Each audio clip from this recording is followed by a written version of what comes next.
आज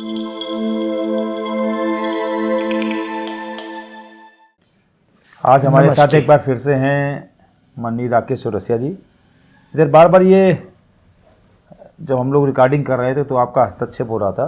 कहले हम एक कहानी सुनाना चाहते हैं। हमने कौन सी? तो कहले एक लोटा जल। तो क्या कारण है, आप कहानी क्यों सुनाना चाहते, क्यों इतना आतुर हैं आप ये कहानी सुनाने के लिए? अभी विगत कुछ दिनों पहले हमने एक प्रख्यात कथावाचक प्रदीप मिश्रा जी कह रहे थे, एक लोटा जल हर बात का हल। अच्छा अच्छा अच्छा। तो मैं उस बात को सोच ही रहा था, उसी वक्त मैं एक पन्ना पलट रहा था तो उसमें एक कहानी आई, छड़िक्का थी, छोटी कहानी थी, एक लोटा जल। अच्छा, तो वो और ये दोनों चीजें मिल गई समझ हाँ, में। तो मैंने कहा भाई, उन्होंने कहा तो आखिर देखें एक लोटा जल की ताकत क्या है। तो एक बार की बहुत प्राचीन बात है एक गांव की, कि एक बूढ़ी माँ एक लोटे में जल लेकर और उसमें एक मिठाई का पीस लेकर शिव जी को जल नियमित चढ़ाती थी, और नियमित जल चढ़ाती थी और प्रार्थना करती थी। और प्रार्थना उनकी ये थी, उनकी एक बेटी थी, और उनकी एक बेटी थी और पैसा उनके पास था नहीं, और उनके पास पैसा नहीं था तो स्वाभाविक है उनको चिंता होगी कि आखिर बेटी का कैसे हम कन्यादान करेंगे, कैसे विवाह करेंगे।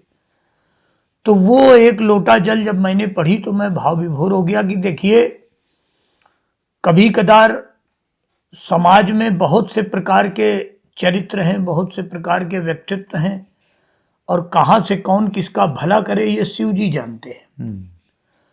और वही प्रदीप मिश्रा जी की बात मुझे याद आई, वाकई में ये एक लोटा जल हर बात का हल है।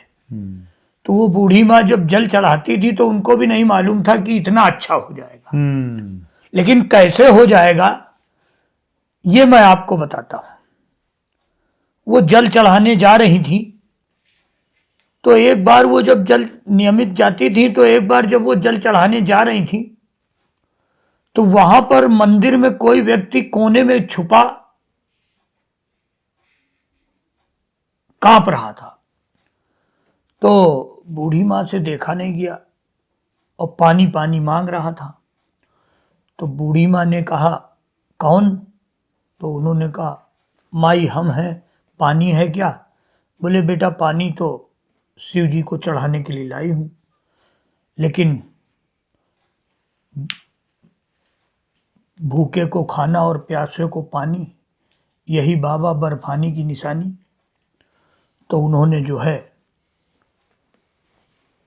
उस प्यासे को पानी पिला दिया, उस प्यासे को पानी पिला दिया, और बोली, ले ये मिठाई भी है, ये भी खा लो। क्योंकि शिव जी के तो कई प्रसंग प्रचारित हैं। तो उन्होंने पानी पिला दिया, फिर धीरे से पूछा, बेटा तू यहाँ कैसे, क्या बात है? मंदिर सुनसान में था गांव में। तो बोली, पुलिस हमारे पीछे पड़ी और मैं उनसे बचाव के लिए यहाँ पे आ गया हूँ, और शायद उनके गोलीबारी में मैं कुछ घायल भी हो गया हूँ।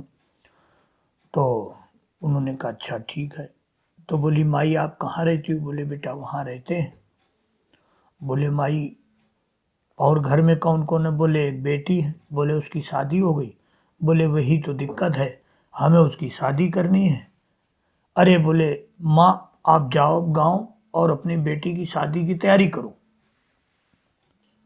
आप जो भी डेट तय कर दो, आप यहीं पे आके अरदास लगा जाना और मुझे वो अरदास मिल जाएगी। उस दिन के बाद से जब वो चली गई तो उन्होंने अपनी एक हफ्ते बाद बेटी की शादी तय कर दी। गाँव में तो आराम से जहाँ तय हो जाता था तो बस ये हो जाता था कि ठीक है।